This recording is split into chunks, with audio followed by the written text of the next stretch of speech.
Disclaimer for all listeners. This episode contains conversations about rape and sexual violence. Please be advised. Hello. You are watching an informative video to learn more about an English word. Perfect. P-E-R-F-E-C-T. Perfect. Definitions of perfect. Adjective. Having all the required or desirable elements, qualities, or characteristics, as good as it is possible to be. Perfect. What's up, everybody? My name is Liam. My pronouns are he, him, and his. And I'm here with the fantastic DW. What's good, beautiful people? I'm DW. My pronouns are they, them, and theirs. And Liam and I have been kicking it since elementary school, and you are listening to What's Perfect Really podcast. On this podcast, we talk about moments in music and the impact that those moments had on our lives, our friendship, and the world. The world. Yes. Every time you do it. And our mission is to bring light to the perfect moments in music we think deserve a little more appreciation. And today, we're going to talk about Rihanna's, I think I said it the right way, is Man Down. And it's off the Loud album. And I, DW, am going to make a case as to why this is the perfect moment in music for me. And should be for everybody.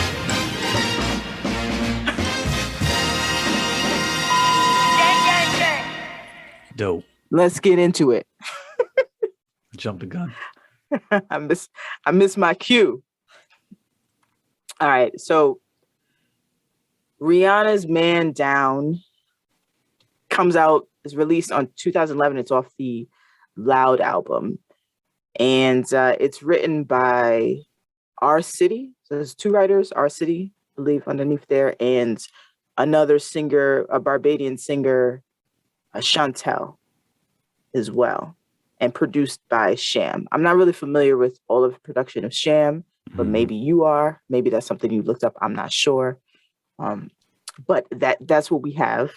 Okay. And before we get into that, yes, something perfect happened to you this past week. I'm using technology to look for a job. So this website called Indeed, which I believe is a very popular, famous website. I'm using that to try to find a job. But it's not perfect yet. But maybe it will be perfect. We'll find out. The pressure's on Indeed. That's a stretch for your perfect moment. Was that your perfect moment right there? Yeah, that was. Yeah. You know what it was? I had one and I forgot it. I didn't write it down.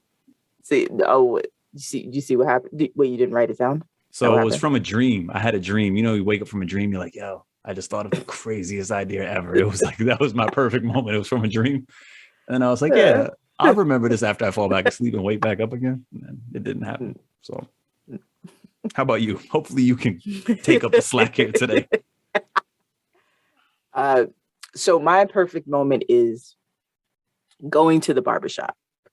Now, the reason why it's perfect is because every time I go into I've gone into the barbershop a couple of different times, and I'm not really like, oh yes, excited to be in the barbershop at all, because it's not really an atmosphere for me. Okay. You know, at least when I've walked in, it's always been like really, you know, we're going to watch this gangsta-ass movie and we're going to talk crazy.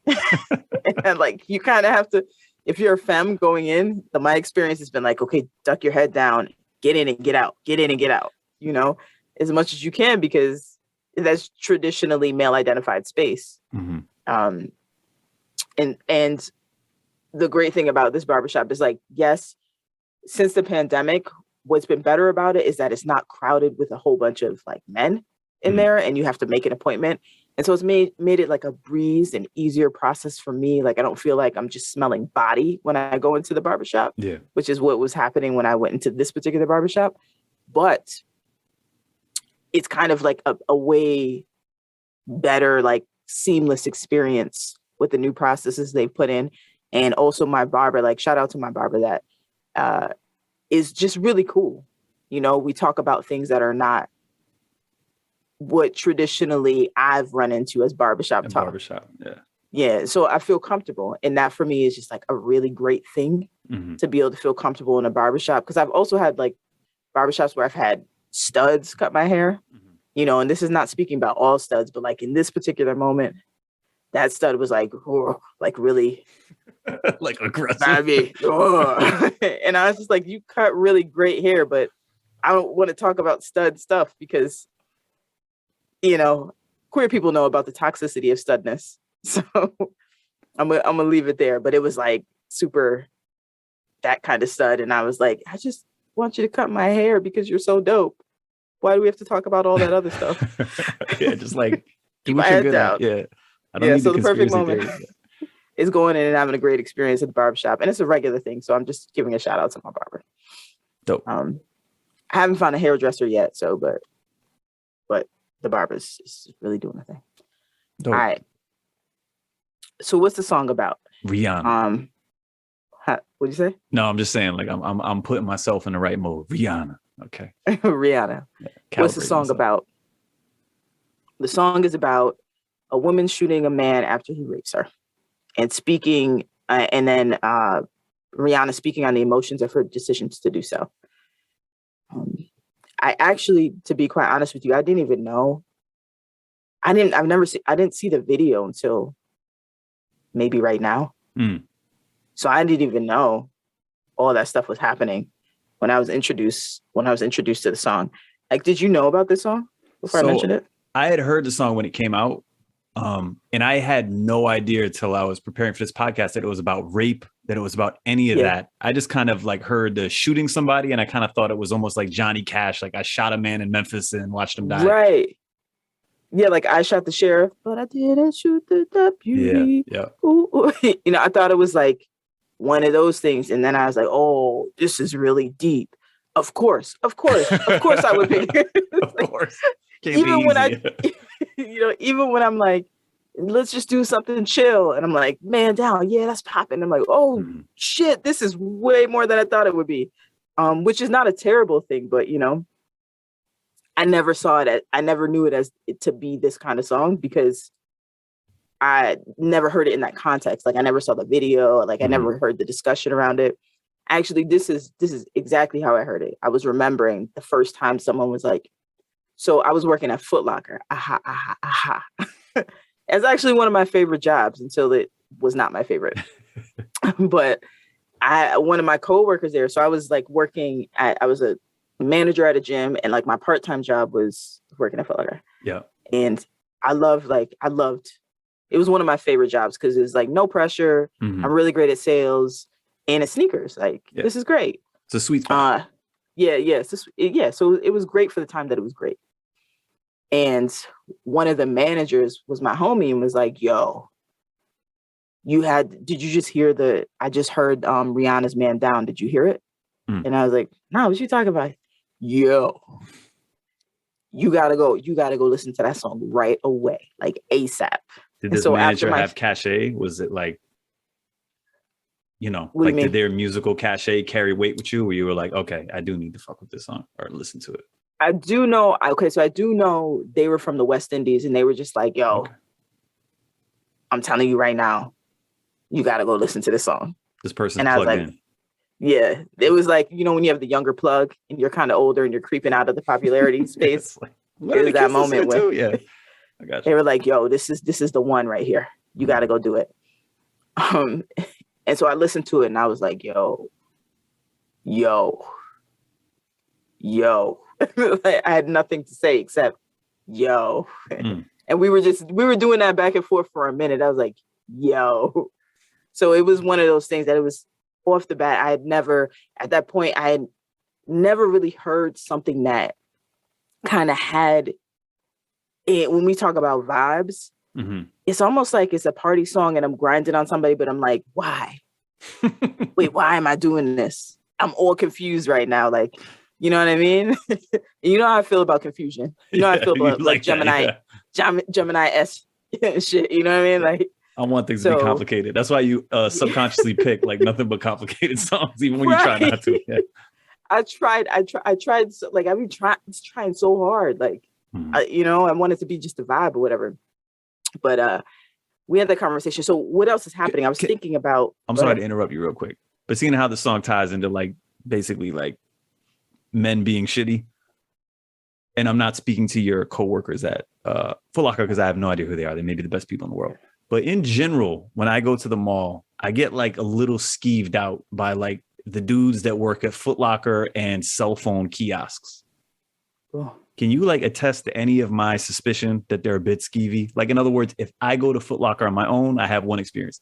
If I go to Foot Locker with my girl, and in particular, if she's like 15 feet away from me, where we do not look like we're a tandem, the skeeviness is like I just pick up on some energy that I don't pick up when I go in by myself. So I think that at the mall, for someone who worked at the mall for a minute, it's a great space for like creepy people to be. I feel the same because there's so many people there, right? It's a great space for people. It's almost like a park or something, where there's a high hour when people are at the park and you can kind of just cover up your tracks if you want to cover up. It's a great place to hide. Yeah. So and I've seen some really sketchy stuff in the mall because it's also big enough that anything that happens, someone's not getting there fast enough unless the staff is doing something. Yeah. You know what I mean? Like you could call security and it's like 3 floors and 2 to 8 stores down. Yeah. They're not getting there. You have to act. It's one of those things. So I think a lot of things can go down in a mall, in a shopping center.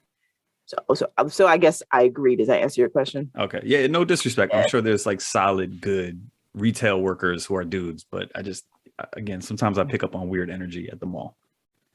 Yeah, I think I've never, even where I've worked at many, like more malls than I'd like to have worked at, doing different positions. And I often find some real sketchy stuff. Got it. Okay. And I'm like, whoa, why are we doing this here? Why are you an old man after this? It's like, it almost seems like, it seems like the spot for, let's just say that. It seems like the spot from what I've experienced. Things that are happening. Totally sidetrack you on this, but it just somehow I made this connection between this song and Men at the Mall. No, I mean, it happens. It happens. You don't know when it's going to come, but it does. So I'm working at Foot Locker. Mm-hmm. Also, the things that are popular, I'm thinking about it. Yes, the Dougie was definitely popular. That's a dance at that moment. I really like that dance a lot. Yeah, no, I remember because when I was working there, the staff, we had a good time. There was like a chunk of staff that we really got along really well for a good minute. So we had a really good time. Planking. Okay, yeah, I remember that. We did also. Did you guys plank in Foot Locker? and at where I was a gym manager, it was almost, yes, we're doing this because it's an exercise. That's a workout exercise. Yeah, right. The Adele song, Rolling in the Deep, I think that was the first time the masses heard Adele. Yeah. In that way, right? Adele might have been popping in England, Europe. Hello. Yes. Oh my gosh. My British accent. Let me stop. I'm not even going to entertain it. I'm not going to entertain it. But you got to do what you got to do. Yeah, listen. Do it again. Hello, mommy.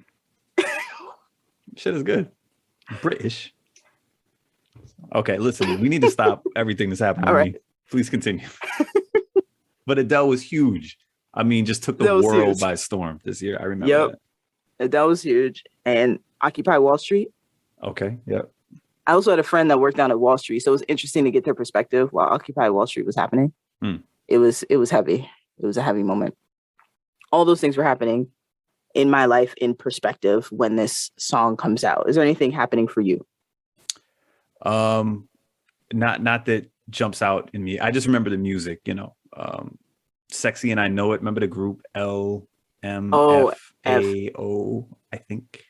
Yes. They were a big deal. I remember that. Yeah, it was just like a party music year, if I remember correctly. I remember that was a big thing. And I think that's why when I heard this Rihanna song, it was like a change up for me. It really caught me off guard. I wasn't expecting this type of music from Rihanna, even though it's kind of like, quote unquote, maybe more traditional to her roots. I still didn't expect a pop artist to kind of make a traditional song like this. I think you make a good point there, because I was looking at the track list of Loud as well, and thinking that there was a lot of party songs I personally think were happening a lot. And so, like you said, you described Man Down as a change of pace. I think that was definitely something that was happening. Even when you look at the album Loud, as I was looking at the track list, there's a lot of things. It's almost I interpret the Loud for Rihanna as that, oh, I'm gonna say something and y'all not gonna like it. Oh, but I'm gonna say it. I'm gonna say all the things. And it was almost like Rihanna finding her voice. In that, when I look at the track, I'm like, oh yeah, that feels like that moment. And I could be off. But this was the S&M. Oh, that song was huge. Oh man, still one of the songs I appreciate. I think this song, Man Down, is kind of like a flex, right? Because you have to be such a high level artist to kind of like, quote unquote, take a risk on releasing a song like this as like a single, that, you know, it's like she didn't have to worry about how it was technically received, because it was like, nah, I'm just going to do this because I'm Rihanna and y'all are going to listen to this song. Yeah, y'all get what y'all get. Yeah. You know, and actually what's interesting too is that the director, I was looking at who's the director. I wrote it down somewhere. Directed the video? Yeah, Anthony Mandler. Because I was looking at the video, I was like, damn, I didn't even know it was about all this. You know, and then apparently everybody, like some people wanted the video to get pulled down. Yeah, it was controversial. And that it was controversial. And I didn't understand why. I was now looking, me being here right now, I understand why it was controversial, because I was like, well, this happens. Like this happens, and this person is having a conversation about, at least to me, with themselves, an internal dialogue with themselves about, wow, this traumatic experience happened to me. And I'm having this whole internal dialogue, which I actually think is like quite genius, the way that it's written, in terms of having this internal dialogue. Well, let me say, I think it's, I do think the way that it's written, it's fantastically written, because I think it also calls to Rihanna's roots. But I think also Rihanna is calling to the fact that, this happens everywhere. It happens everywhere, and it's like a regular day for somebody. But my whole life has changed from that moment. And now I'm a criminal because I made a decision to do something, maybe for myself, that nobody else would do for me. Yeah. You know, so there's a lot of different interpretation. And when the director was saying, that it's doing exactly what Rihanna and I hoped it would do, which is shine a light on the very dark subject matter. So I start going into it. I'm quoting them from one of the articles in the Hollywood Reporter. And it says, the director's like, the fact that there's an argument to ban this because this will make girls retaliate from abuse with murder is skipping over the point, he says. We obviously have a huge issue with the abuse to deal with as a country. Yeah. It's just one of these moments where it's like, art doesn't need to be quote unquote right. It just needs to really exist and make a point about humanity and what we're doing. And again, I wasn't aware of what the song meant all the first however many times I heard it until I was getting ready for this.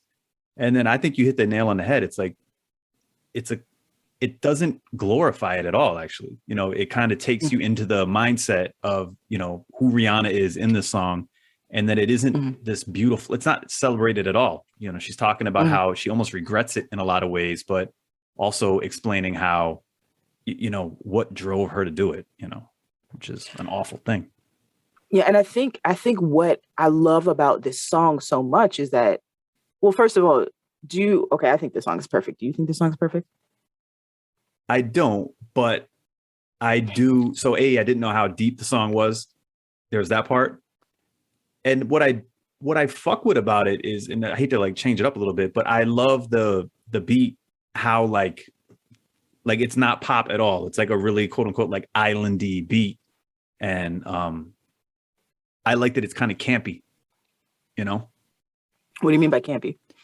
I think it can't be like, I guess campy sounds like a diss, and I don't mean it that way. But well, no, not necessarily, because camp means so many different things. Yeah, but kind of like unpolished, almost like, to me, it feels like, you know, when you see like an old 80s movie with maybe like bad special effects, but the movie is fucking great. And you're like, I don't care that it looks a little campy, but it still resonates with me much better than a big Marvel movie does right now. And the music behind the song resonates with me like that. Yeah, because it's perfect. It's perfect. I'm glad you see it my way. Like, we're agreeing. No, I hear what you're saying in that regard. What is, it's, to me, in that moment, it's very unapologetically like, this is who I am. And that the writer's really taking the initiative to be like, yo, put this patois here. Like, just go in these spots. And when we talk about oh my gosh, there's so many pieces. Let me start at the top of why it's very clever to me, is that you have this person who's having this internal dialogue, which you don't, I mean, I'm sure there's songs like this, but for me, this song is just, it's doing all the different things. It's, we started out as a simple altercation, turned into a real sticky situation. Me just thinking on the time that I was facing makes me want to cry. So it's like, here's this altercation that happened. And then it got sticky. Like, why did it even have to get to this point? And now got to this point where I had to shoot you in Central Station.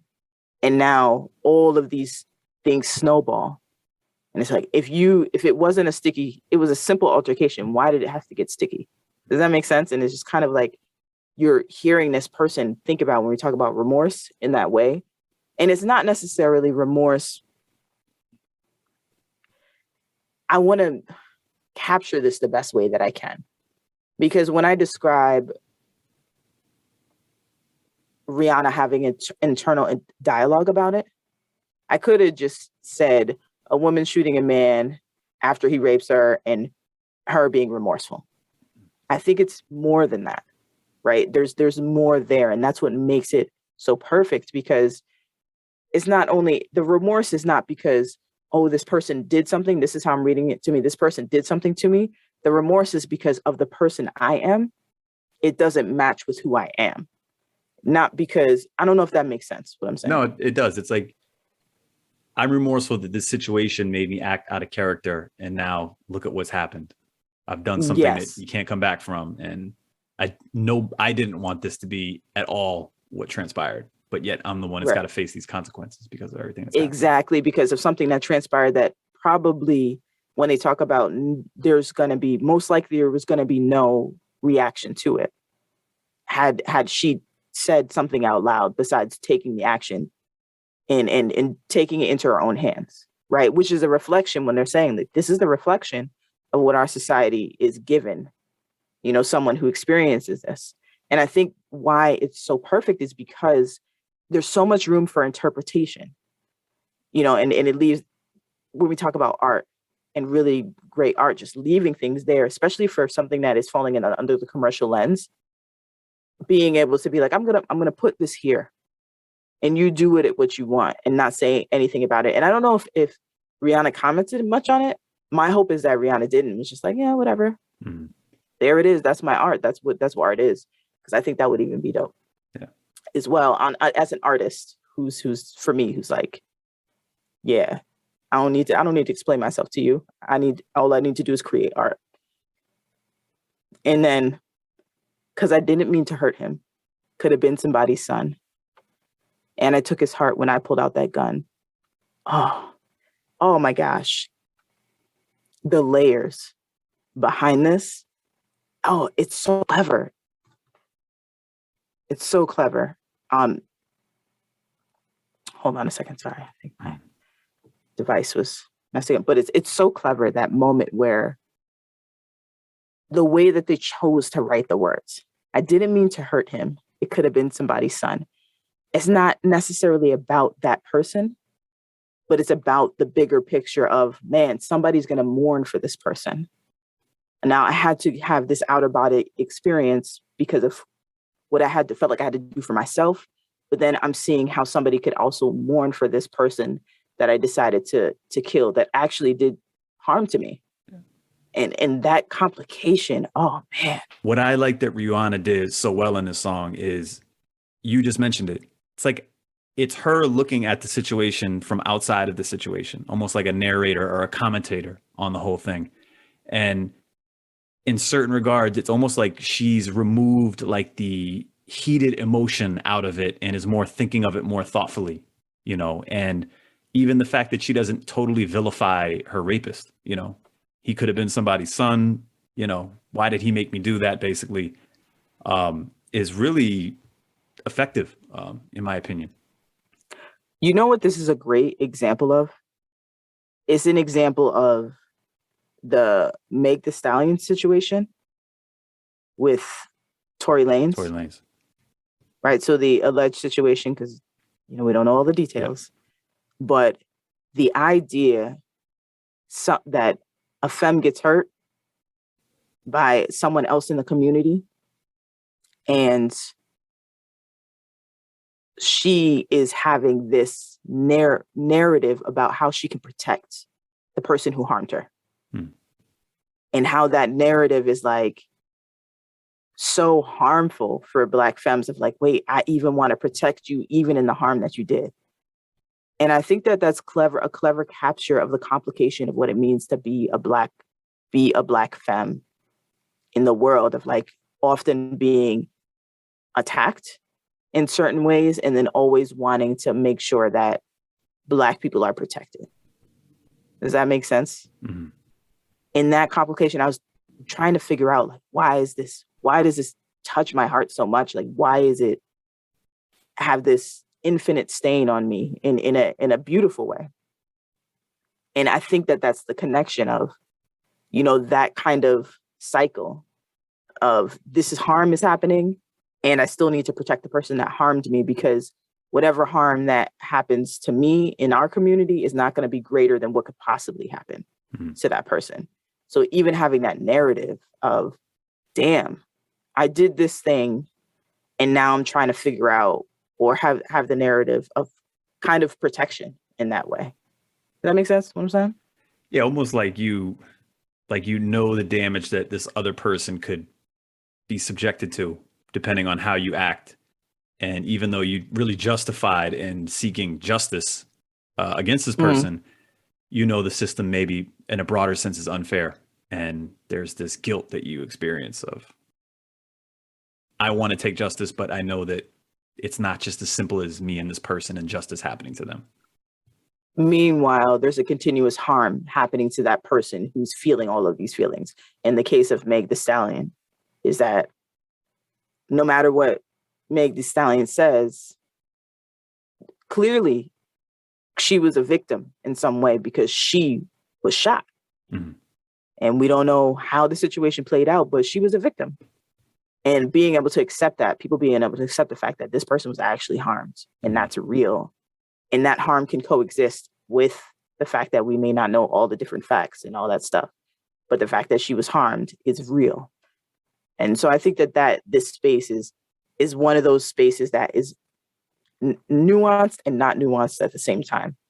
Can I tell you what surprised me about the song? So again, as I was learning about the song this week, and I learned about the whole rape element, that I literally, when I first listened to it a bunch of times, I didn't even register that. I just thought it was kind of like you said, like a, you know, I Shot the Sheriff type of song. And honestly, I'm ignorant to that song too. That song could have a deep meaning, and I don't quite know what the story to it. Right. Okay. But and then I learned that it's about rape and the whole thing to it. And then I'm looking at it on YouTube, and it literally has basically 1 billion views. It's just shy, which is fucking a lot of views. And I never would have thought this song would have had that many views, even though it's a Rihanna song. And then again, part of what I do is I look at all the comments, and the comments are like, the YouTube comments are ridiculous because they're in so many different languages. I've never seen a YouTube comment printout with all these different languages showing up. And the people commenting in it are talking about how this song helps them deal with, you know, the trauma they had from a sexual assault. And of course, I'm very ignorant on this whole thing. And this is all kind of like dawning on me as I'm reading this and watching the video. And I would always assume that like a rape song, so to speak, would be this like angry, like almost like heavy metal, like violent, like, aggressive thing. And this song is decidedly not that. Even though lyrically it's talking about shooting someone and killing them, the vibe of the song almost seems like just this beach vibe, island type of vibe. And this whole idea of her speaking to the situation almost like out of body and the complexities of all the people involved in it, and seeing the feedback that this video got in the comments made me understand a bit more that for whatever reason, and something that I can't fully understand, this song and this way of presenting this idea resonates with people who have gone through it in a way that I just couldn't appreciate. And, I just had to kind of absorb it. And it was very surprising to me. I never would have expected all those things to be what I found when researching about this song. Yeah, I'm like, damn, it's deep. Yeah. It's deep. When you get into the second verse, even when we go into like cadence, the cadence it's clever. Man, that's the word of the show for me right now. It's clever. In this moment, it's even when you go into verse 2, it's the 22. I call her Peggy Sue when she fits right down in my shoes. What you expect me to do if you're playing me for a fool? I'm messing up the cadence a little bit, but like you do to do. And as she goes, playing me for a fool, I will lose my cool and reach for my firearm. I didn't mean to lay him down, but it's too late to turn back now. Right? Don't know what I was thinking. Now he's no longer living, so I'm about to leave town. Oh yeah, right. And the small little moments of those it's the cadence. Yeah, it's cadence. Yeah, sounds right. Sounds right. Those small moments is like a nice touch to it that brings the lyrics to life. And it's very well thought out. I love the writers on this. I just love what they did and the way they brought this song to life, and the vocal, the vocal instrumentation. What is it? The vocal structure when someone coaches you vocally through it. The vocal producer. Yeah. Oh man, I wish I had gotten the name on that person too, because and then you go back into the pre-chorus, because I didn't mean to hurt him. Could have been somebody's son. And I took his heart when I pulled out that gun. Rum pum pum pum, rum pum pum pum, rum pum pum pum. Man, oh my gosh. It's almost like it's massaging all of your sensibilities. And it's shocking at the same time. And it's a commercial hit. Yeah. Like, wow. When they're writing, they're like, oh, this is about to be a hit. But it plays on so many different spaces. And it's like, oh, mama, I just shot a man down in Grand Central Station. Oh, why? Oh, mama. Like, those different pieces. And my favorite part of this song is the bridge. It's the bridge, because it's almost like they were like, here, Rihanna, take the mic and go for it. Like bring that emotion in, bring whatever spirit of where you come from, what you're doing, and bring it into the mic. And you could feel that as it comes through. Rihanna's just like, yo, I'm gonna give you all the different things, and it's unapologetically on this piece. And when you go back into that bridge, and it's like, I never thought I'd do it. I never thought I'd do it. I never thought I'd do it. Oh my gosh. Whatever happened to me? Ever happened to me? Never happened to me. Hey, right. Oh, then it goes, why did I pull the trigger, pull the trigger, boom. Yeah. And end the nigga life so soon. When we pull I'm not even gonna go into patois. I'm not gonna do that to myself. But then, she just goes, and then the rum pumps come in and out, and then the patois comes in and out. And it's like it feels very authentic. Even if it was staged or whatever, it feels like that was a moment that Rihanna was in the studio and was like, yo, I'm just going to go. I'm in it. I'm in the zone. I'm feeling it. And it comes out as, when people go in the studio and they don't write it down, but they just feeling the vibe. Yeah. That moment is like the vibe. Yeah.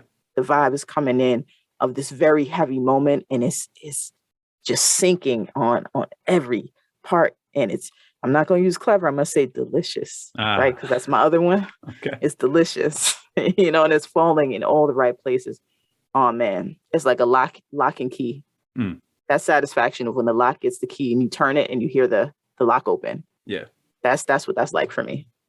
I do think her voice like fits right in the pocket. She is gifted. She's Rihanna, right? So her voice fits in basically all the pockets. But this song, especially to me, it just is the right balance. Like her voice just sits right there where it's not overpowering the music, but the music is just like right alongside it in a good way. Mm-hmm. Mm-hmm. Mm-hmm.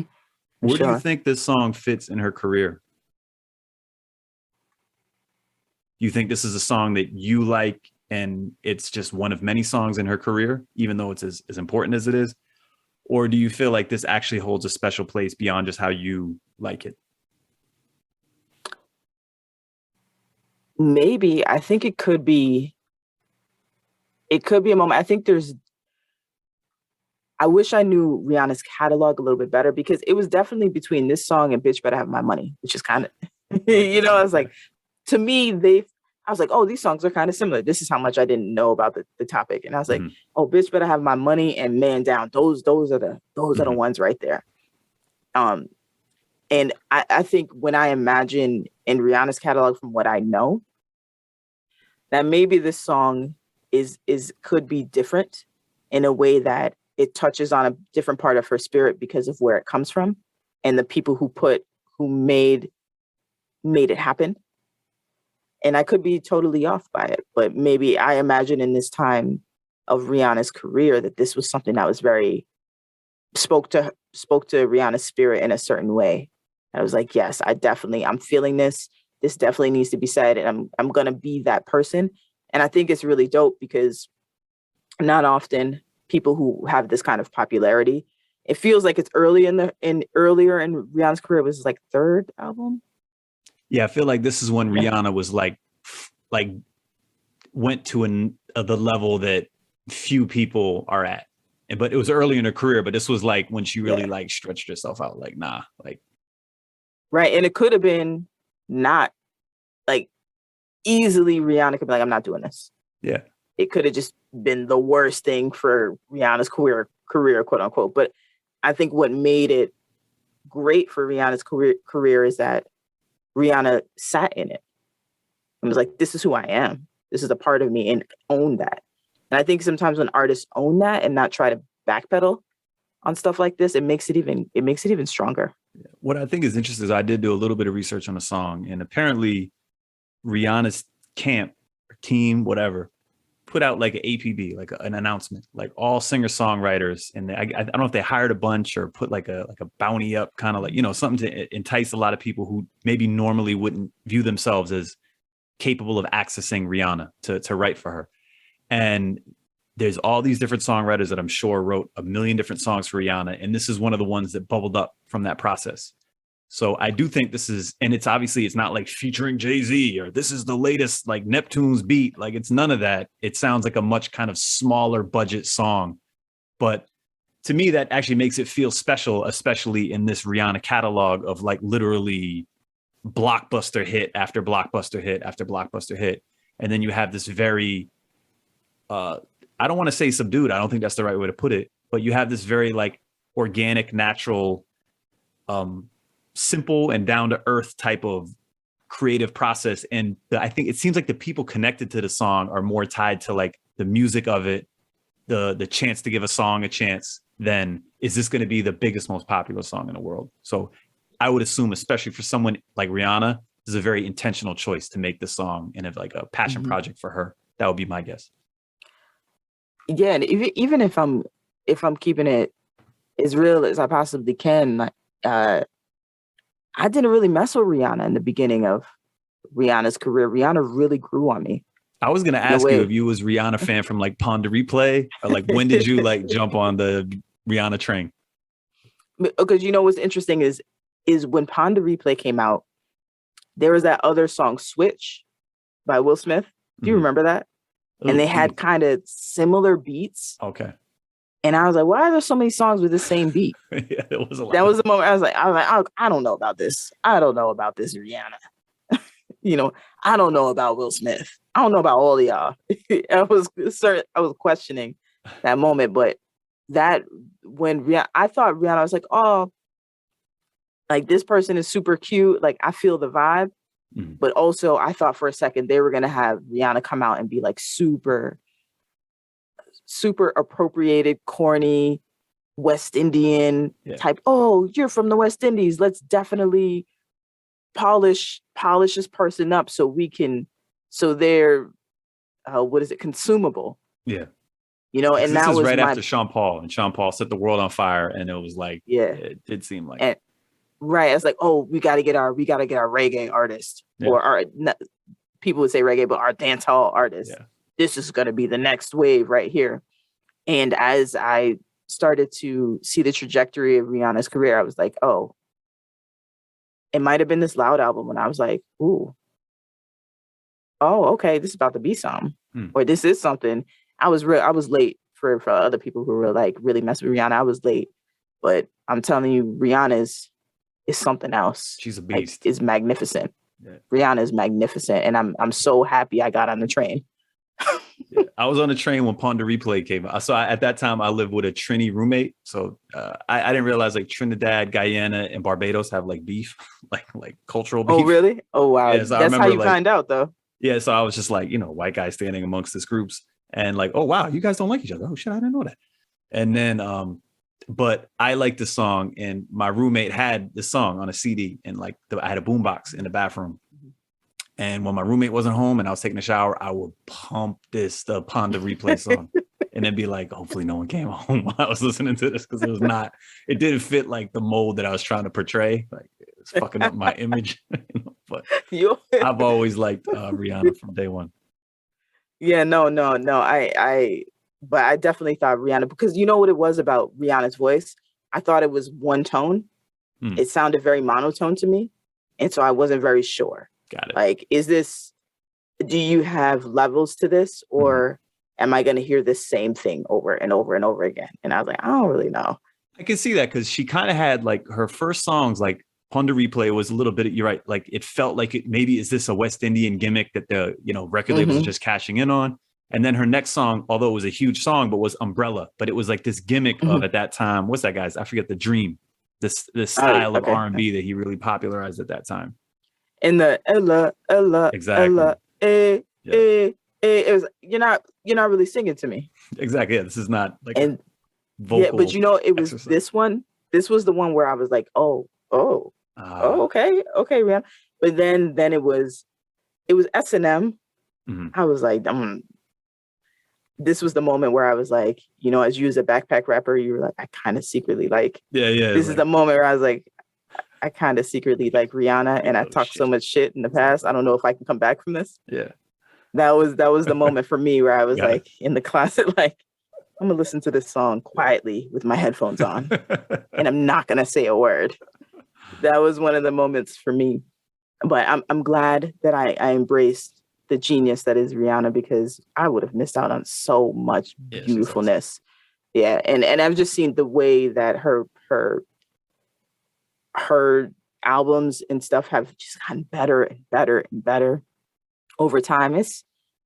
I'm almost ashamed to say it out loud that I wasn't originally a Rihanna fan. Don't worry, I got us. You know what? I got us. You got us. Thank you. I appreciate it. But I'm curious, do you have a favorite West Indian accent of all the different islands, or Guyana in the case of a mainland country in South America, but still tied in with that community? For a second, I thought you were asking me to do it, and I was like, no. Yeah, I will never. I'm not. I don't know, because I'm so familiar with the Jamaican accent. I don't know if I know enough to be able to discern the different pieces, and I might just dig myself in a hole.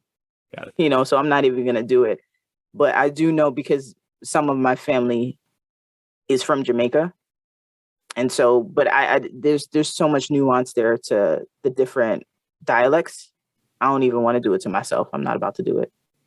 So I don't have a, of course you will. Of course you'll do it. And you know what? I ain't cleaning up shit. So go ahead, put yourself out there. I think the Trini accent is my favorite. in my limited Okay. experience, which again could be heavily criticized and critiqued as being not an authority on the topic, but the Trini accent to me is the most soothing. Like, I just love hearing anybody from Trinidad talk. So, okay. Do you know the show Z-Way? I don't. Okay. You've got to watch the show Z-Way, because Z-Way is off Z-Way, you're iconic. You're iconic.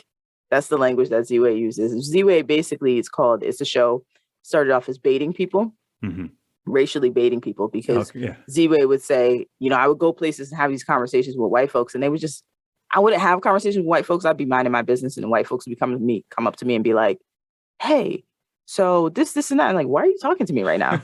Like, I'm minding my business. I'm not your friend. And you're like, yeah, so we're best friends. I'm like, oh my gosh. And Z-Way basically highlights all of the awkward moments that happen and baits people. And it's not even, Z-Way's not mean. Z-Way's direct. Got it. And it's fucking genius. But the reason why I'm saying it is because Z-Way had recently Chet Hanks on it, Tom Hanks' son. Okay, yeah, I know. And oh my gosh, look, yeah.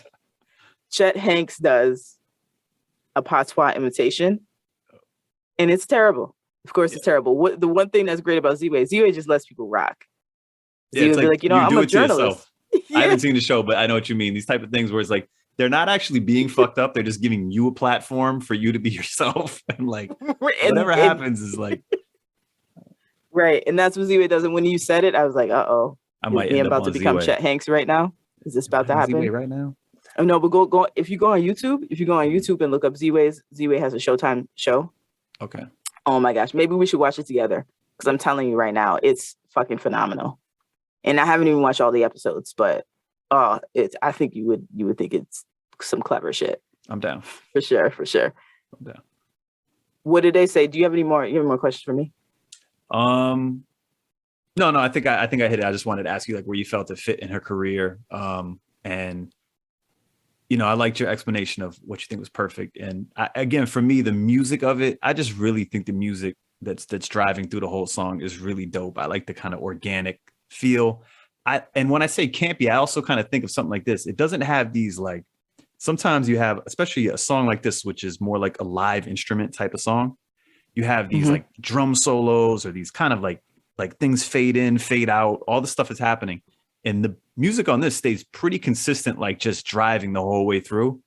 And to me, that's actually a little, when I'm saying campy, almost like you could be doing more, like you could have better special effects, but you're not.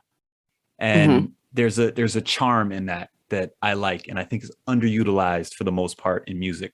I think a lot of music artists have pressure to like overdo shit, like, oh, this has to have a drum solo. Like, fucking put that shit in there, Jeff.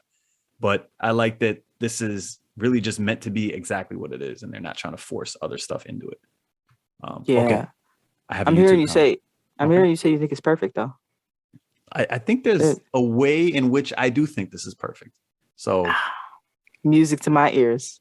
What did they have to say on YouTube? Okay, so the YouTube comment, again, this is part of my enlightenment on the song of the fact that it is about rape and a woman's choice to retaliate by shooting her rapist. So I'm going to read it. Quote, I've always loved this music video because it's a story told by a rape victim.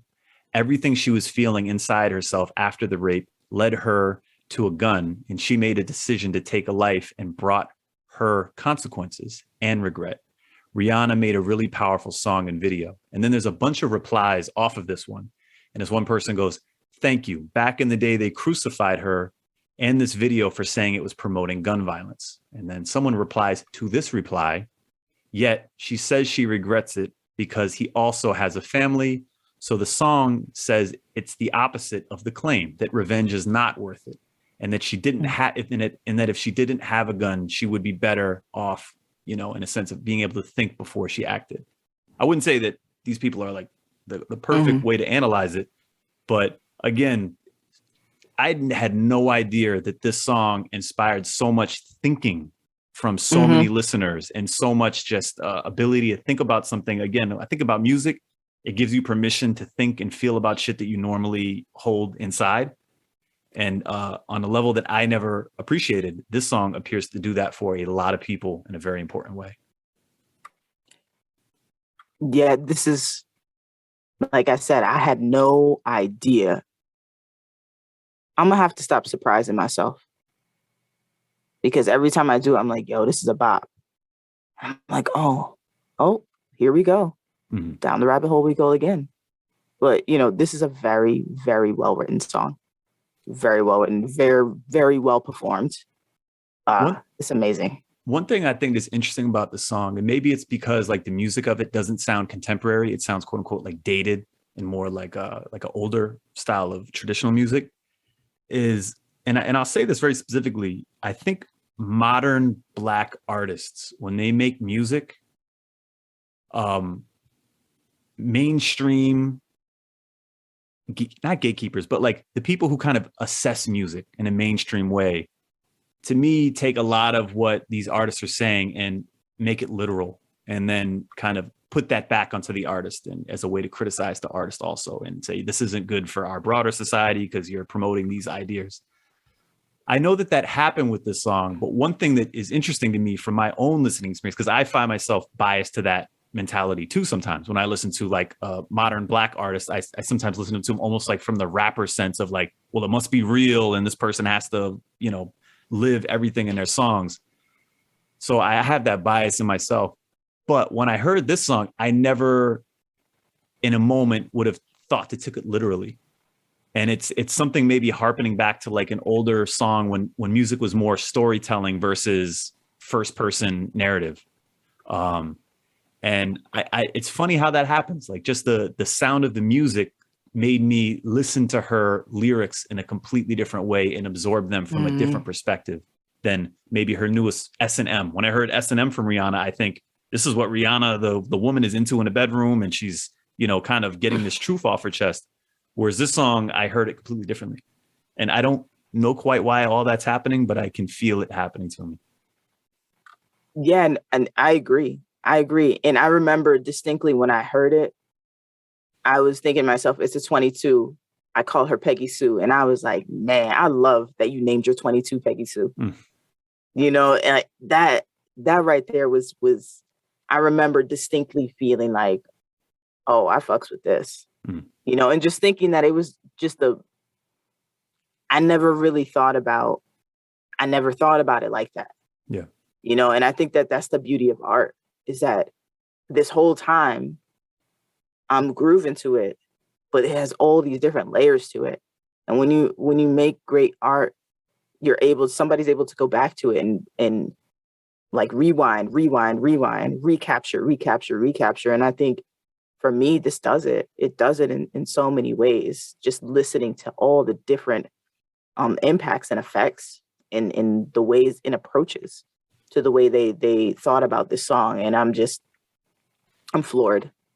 I'm floored by it in all the best ways. What does your dad think? Okay. Do you think? Wait, no. What's that? I have questions for you. Okay, please. I have answers for those questions. Okay. Am I going to be on, what is it? Something Z View? These questions put Z-Way? Yeah.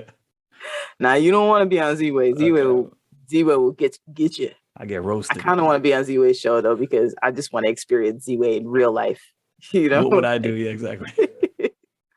Okay, so Rihanna, the rumor has it that Rihanna likes Cheetos. Okay. And Rihanna likes hot Cheetos. And Rihanna likes regular Cheetos.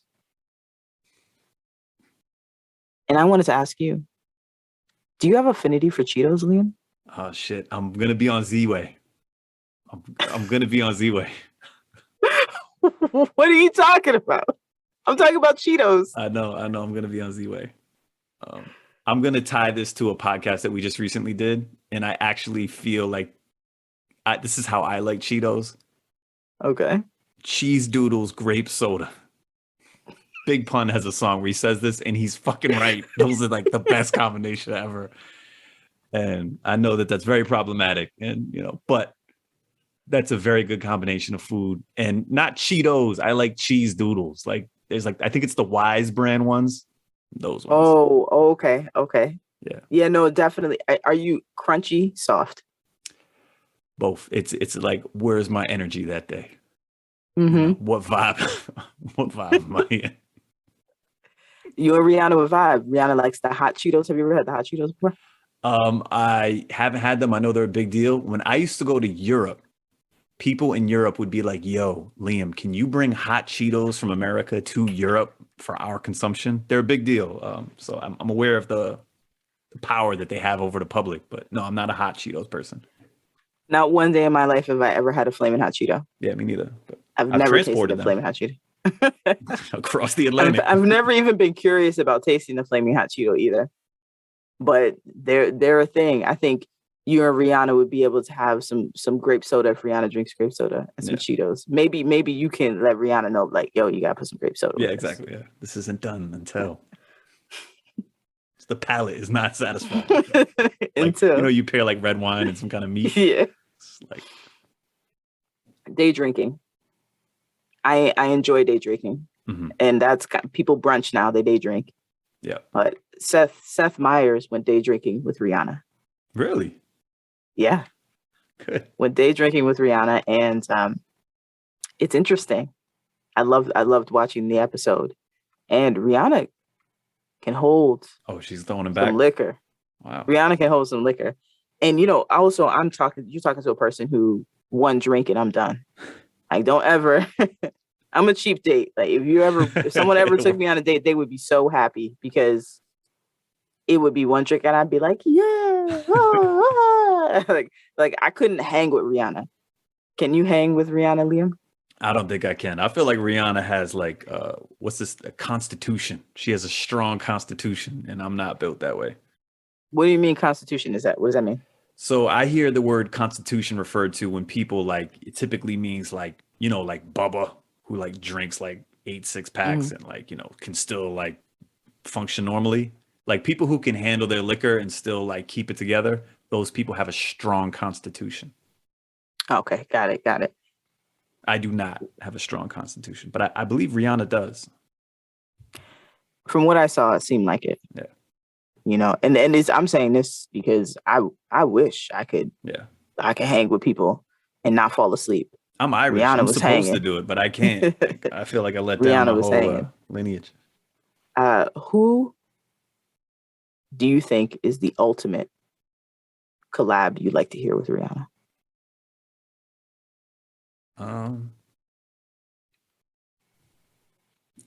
Geez, I really you had me a bit stumped. I feel like anything I would say would be a little cliche. Jesus. You fucking told me. And you can't say Beyonce. You can't say Beyonce. No, producer. This is like me just being a hip hop nerd. DJ Premier. If DJ Premier made a beat that Rihanna had to sing over, I would really be curious to hear what that's like. Oh wow. Okay.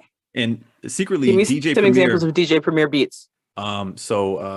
He did the beat for Christina Aguilera. She had this like huge hit. I forget what the name of the song was, but it was a fucking giant hit, and it was a DJ Premier beat, which is counterintuitive to what everyone would assume, right? For a huge pop record for Christina Aguilera. DJ Premier also made this fucking amazing beat for Macy Gray.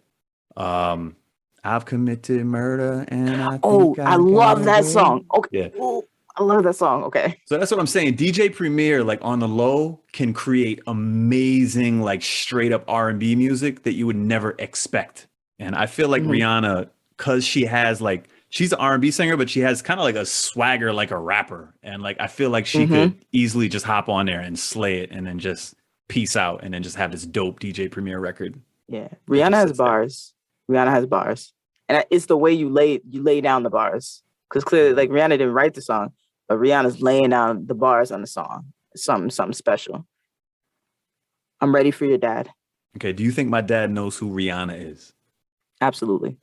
Okay. I have recorded some phone call evidence that we'll review together and decide if, in fact, Rihanna is famous.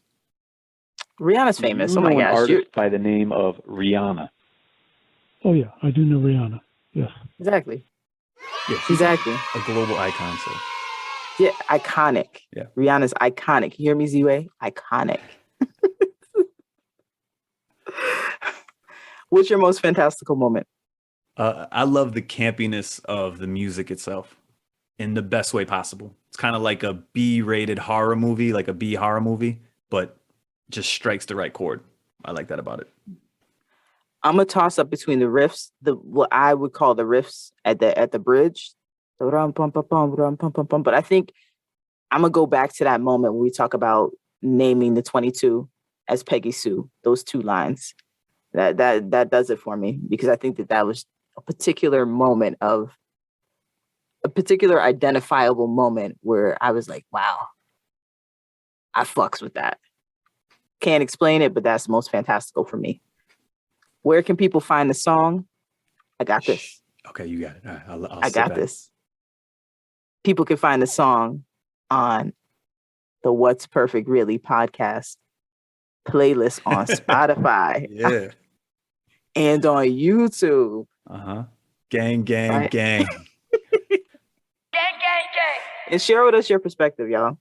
We'd like to know what your experience was with the music, with this particular song, what was happening in your life. Do you have any stories to tell or thoughts you have to share with us? Because we'd love to hear your comments. And if you want to discuss that moment in music with us, you can also drop us a line at whatsperfectreallypodcast@gmail.com.